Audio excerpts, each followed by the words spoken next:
Mutton কষা প্রায় সব বয়সে সমস্ত মানুষেরই অত্যন্ত পছন্দের একটি খাবার। চলো আজ তোমাদের সাথে খুব কম সময়ে সহজ পদ্ধতিতে কিভাবে মটন কষা রান্না করবে সেই ভিডিওটা শেয়ার করছি।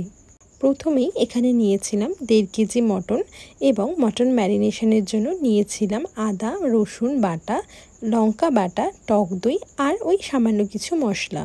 প্রথমেই ধুয়ে রাখা মটনটার মধ্যে আদা বাটা, রসুন বাটা, লঙ্কা বাটা আর পেঁয়াজ বাটা এবং পেঁপে বাটা দিয়ে এবং তার সঙ্গে দিয়েছিলাম নুন, হলুদ, ঝাল লঙ্কার গুঁড়ো, দিয়েছিলাম গরম মশলা আর দিয়েছিলাম কাশ্মীরি লঙ্কার গুঁড়ো। সমস্ত কিছু দিয়ে খুব ভালো মতো করে মাংসের মধ্যে মাখিয়ে নিতে হবে। ম্যারিনেশনের সময় খুব ভালো করে মাংসর সঙ্গে মশলাপাতিগুলিকে মাখিয়ে নিতে হবে। এর ফলে রান্না করার পর মাংসের স্বাদ কিন্তু ভীষণ সুন্দর হয়। দেখো এরপরে আমি এখানে দিয়েছিলাম বেশ কিছুটা পরিমাণ টক দই এবং টক দই দিয়ে আরও বেশ খানিকক্ষণ সময় ধরে সমস্ত মশলাগুলোর সঙ্গে মাংসটিকে খুব ভালো করে মেখে মোটামুটি ওই 7-8 ঘন্টা মতো আমি ফ্রিজে রেখে দিয়েছিলাম। অনেক সময় রান্না করার পর মটন কিন্তু সেদ্ধ হতে চায় না, সেক্ষেত্রে আমাদের প্রেসার কুকারে দিয়ে সেদ্ধ করতে হয়। আমরা যদি মটনটাকে আগে থেকে ম্যারিনেট করে বেশ কয়েক ঘন্টা সময় ফ্রিজে রাখতে পারি তাহলে কিন্তু প্রেসার কুকার ছাড়াই খুব সুন্দরভাবেই মাংসগুলো কষানোর সময়তেই সেদ্ধ হয়ে যাবে।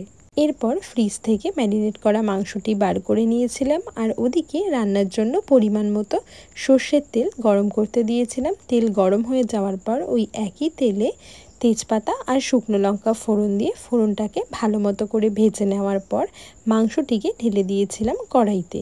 যেহেতু মাংস ম্যারিনেশনের সময় আমি এখানে সমস্ত কিছু দিয়েই মাংসটি ম্যারিনেট করেছিলাম, তাই জন্য রান্নার সময় কিন্তু আলাদা করে কোনো রকমের পেঁয়াজ রসুন বা মশলা আর দেওয়ার প্রয়োজন নেই। এরপর ভালো মতো করে ঢাকনা চাপা দিয়ে বেশ অনেকক্ষণ সময় ধরে কম আঁচে রান্না করলে মাংসটি কিন্তু খুব সুন্দরভাবে সেদ্ধ হয়ে যাবে এবং স্বাদও হবে খুব সুন্দর।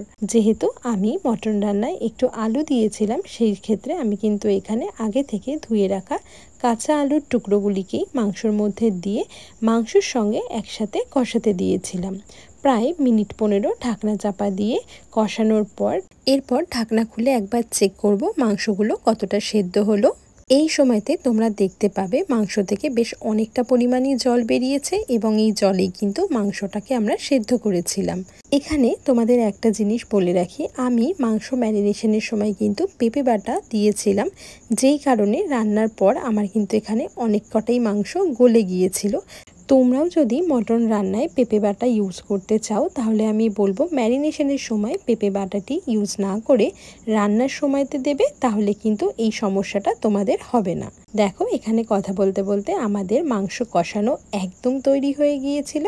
এরপর নামানোর আগে এখানে আমি বাড়িতেই একটা গরম মশলা বানিয়েছিলাম, ওই এলাচ লবঙ্গ দারচিনি এইসব দিয়ে এরপর সেই মশলার পেস্টটাকে মাংসর মধ্যে দিয়ে আরও মিনিট 5 সময় ধরে রান্না করে নিলেই রেডি গরম গরম লাল লাল মটন কষা।